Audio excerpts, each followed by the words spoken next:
Joining me is Scott Patterson. Scott, congratulations on being the number 20, or not one of the top 20, I should say, Barnstormers of all time. And congratulations on that, voted on by the fans and our so-called panel of experts.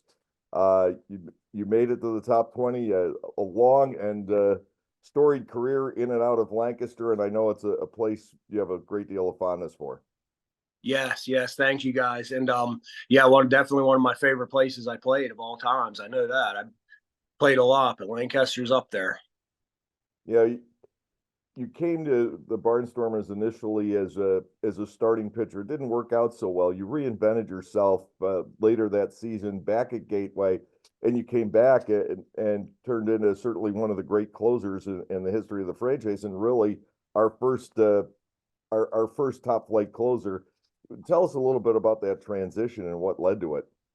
I transitioned because I don't even know. I guess I can tell you now because I'm retired. I don't play anymore, but I transitioned that because I think Ross might have been there too. We were playing a pickup basketball game at the Universal Club after we got done lifting, and I went up and I went up for a dunk and I dunked the ball. And when I came down, my finger got stuck on the net and I dislocated my finger. And then I came back as a reliever. And I remember Tommy saying, man, you throw a lot better as a reliever. And that's how it all started. That's how I got reinvented, and I didn't want to do it. And Tommy and Danny kept saying, you got to do this. You got to do this. And I eventually bought into it and made it. I definitely wasn't going to make it as a starter. Definitely a lot better as a late inning closer guy. And it got you to the big leagues. Yes, got me to the big leagues. And I thinking about it now, I mean, doing that with my finger and dislocating it with my finger, I may have never ever got there because of that. I think back to a game, and this stands out in my mind as one of the great moments in Barnstormers franchise history. And it was a game that didn't mean a lot standings wise. The 2005 club was already eliminated, but think back to the last game of that season. You got the save against the Newark Bears. The crowd was absolutely electric that afternoon. And I just think that really set the stage for what was to come the next year. Yeah, I do. I remember that. That was a good game. I remember the game. I remember I knew that I had something going was, that I could do something. Closing was I don't think it was that year. I don't know if it was that year. You'd probably remember better, but we were playing Nashua, I want to say. It would have been that year. Yeah, we were only in 05. I think that I threw like 12 pitches or 12 or 14, and they were all fastballs. And I struck out the side, and that was where I really I got something here. Like I feel like I can make it doing this. You got to the big leagues. You came back to Lancaster a couple of different times. In 2015, which was your last time actually pitching for the ball club, that was a very special second half, and it, I think, showed our franchise what can happen when you've got a very deep and varied bullpen. Butch really put together Cruz. It was almost like we had two sets of late inning relievers, and you got to be part of that, and it was a great second half. Yeah, that was a really good team. We had, oh man, I feel like everyone threw hard. I mean, we had everything. That bullpen, that was definitely a heck of a team we had right there, all in all. And it sort of, I think, triggered something in Ross, because that's what he's done the last couple of years to win the championships.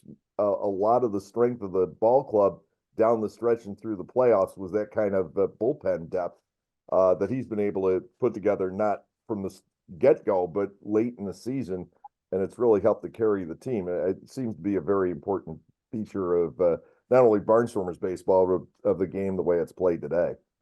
Yeah, you have to have a deep bullpen to win any pro level. The highest level, you have to any kind of baseball. You have to have a good bullpen to win, definitely. Tell us a little bit about what's going on in the life of Scott Patterson now. You're playing a lot of softball. I know that. Are you still working at the facility in the St. Yeah. Louis area? Yep, I own my own baseball academy. I got about 17 teams that run out of it. And I just do private lessons. So I work with about 90 to 100 kids a week. I basically just work all week giving lessons, and that's about it. So it's definitely it's different. It was a big change at first, but definitely love it now. I'll be honest, I am definitely a fan of not taking any more bus rides. Well, we do have those, and actually longer ones now. Oh, We almost come your way. We get as far as Lexington, Kentucky. So oh, yeah, that's a gem of a ride right there, 9 hours.